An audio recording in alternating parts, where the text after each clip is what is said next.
Hello, friends and fellow board gamers. Welcome back to Board Games with Rob. Now, today I'm going to be taking a look at a fairly new game that I got. In fact, I don't know that it's out for distribution here in the US yet. I was able to get a sneak peek copy. It is Tea Garden.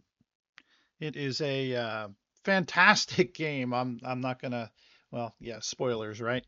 I'm gonna give it a little bit of it away, but let's do the due diligence and take a look at it over at Board Game Geek. It's got a pretty good high rating here at 7.6. Let's take a look at the mechanisms that they claim it is: deck and bag pool building, end game bonuses, worker placement. Yeah, I would agree with most of that. It is definitely you are you are deck building, and you are using those cards that you have in your deck to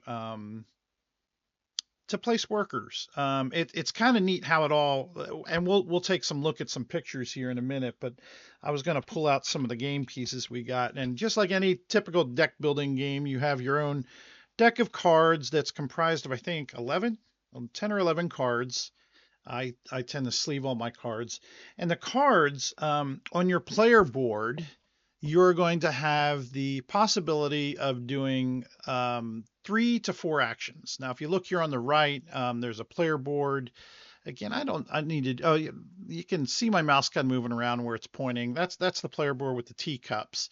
And down right at the bottom edge are slots where you can play 3 different actions, up to 3 different actions, and possibly a fourth if you pay some extra resources, which is going to be really hard to do at the beginning of the game. Now, what you'll take a look at is on the cards, you'll have strengths of different powers that you'll have the strength of the card. So in this case, you've got a 2 and a 1.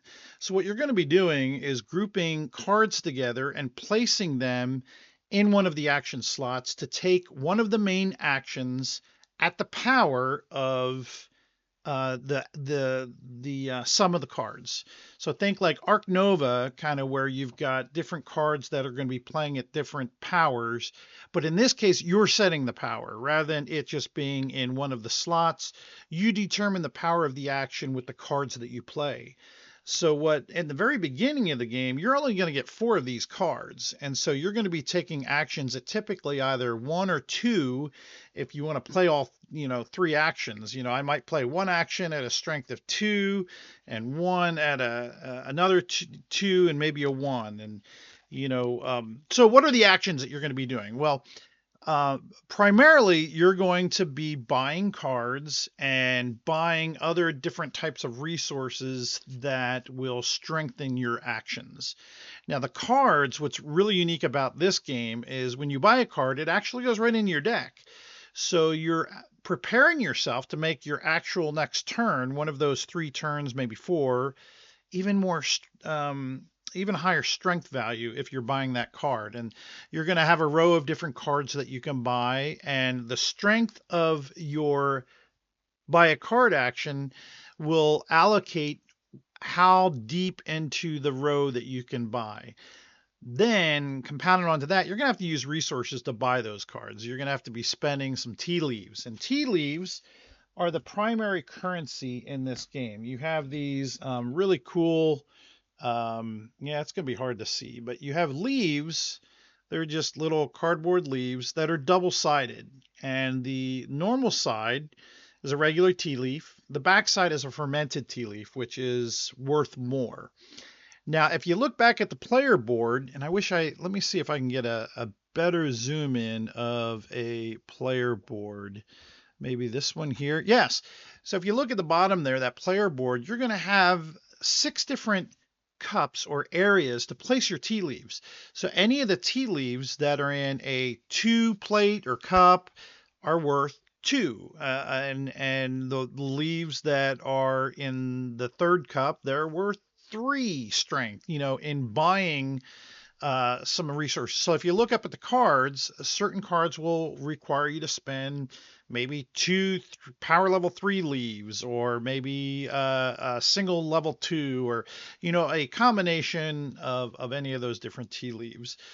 at what's real another neat mechanic at the end of your everybody's turn between the main rounds of the entire game, your leaves are going to go up and down. So if they're green, they are going to age. They're going to go down a slot. So anything that was a power 2 green leaf will at the end of that whole round become a level 1. Anything, however, that is fermented will increase in quality. So something that say, pardon me, a level 3 fermented leaf will actually go up, not going any further than level 6. So, and there's a bunch of different main actions that you're going to get. You can place one of your pagodas out on the board. And if you notice, there's a bunch of different areas that you can place your pagodas in. And your pagodas you have 6 of them, I believe. So, yep, 6, and you begin with 1. And as you place those on the board, which again is a main action, between those rounds, not only will your tea leaves age, but you're going to gain tea leaves. And the amount of tea leaves that you're going to gain is 2 for every power level you have in a particular area of that strength. So for example, and it's maybe I can zoom in here. So if you can see, each one of these areas have a number on them, say 3, anywhere between 2 to 6. So let's say I have a pagoda in the 2, the 3, and the 4. Well, then I'm going to gain 2 level 2 leaves, 2 level 3 leaves, and 2 level 4 leaves in between each round. So again, one of the main actions that you're going to be taking, other than buying cards, is placing pagodas out onto the board. Another one that you'll be doing is selling to this caravan, which is actually a way of fulfilling orders. What else is really neat, though, is you're going to have all these secondary actions that are on the board. And with secondary actions, and I was trying to see if I had an example of secondary actions. So if I buy a card, for example, if I was to buy this card here, whenever you play a card to add its value to a main action, if you happen to have one of the 3 different secondary actions on top, then you get to take that secondary action. And there's 3 big ones. There's moving your pawn around here in the upper right on this tea studies action. There's going up and increasing on the emperor. Well, actually, that's not one of the 3 main actions. There's actually sailing along the river is another one of the secondary actions, which as you go up each slot in the river, as well as you progress on the tea studies wheel, you will gain extra bonuses and possible victory points. And then the last one is kind of neat. You'll be gaining these different cup cards, cup tokens, and you actually see them on the board. What's really neat about that, this is another way of doing endgame scoring, is if you can make a chain and then have them all match in color, well, then the length of your chain will add to your endgame victory points. But at the very least, when you place 2 down, you'll get a token that you can put in, and then as a free action, you can slide that token to either edge of either cup and gain a bonus during the game. So it's kind of deck building, and then you're playing your actions. You have 3, possibly 4 actions to place. Your worker actions are really just your cards. Your cards are your workers. And then at the end of 5 rounds, it's a victory point game, a victory salad game. You'll have, you'll count all your end game scoring, as well as, which is comprised of points of cards, places that you're at on all the 3 different secondary action tracks. So for example, your tea studies track, your cup length, as well as how far you are on the river. It's a deck builder, but there are a couple unique things set this one apart. One is when you buy cards, the fact that they go right into your hand, not even on the top of the deck to where you draw it next turn, it goes right into your hand, which makes your gameplay kind of interesting, because whereas when you draw, you're limited to those strengths of those cards. If you buy a card, well, then you're adding another card value to strengthen your next turn. The idea of playing secondary actions is really neat. Now, one of the dilemmas that you're going to face is there's 2 different types of icons that you'll have when you place them on top of your cards for your action. You're going to have those secondary actions like I showed you there, Here's another one with the cup. That's the cup secondary action. These are, I mean, this is a high level card that you could get, but this one you'd get a level 1 green leaf and a level 2 fermented leaf. Here's also a copy of the sailing secondary action.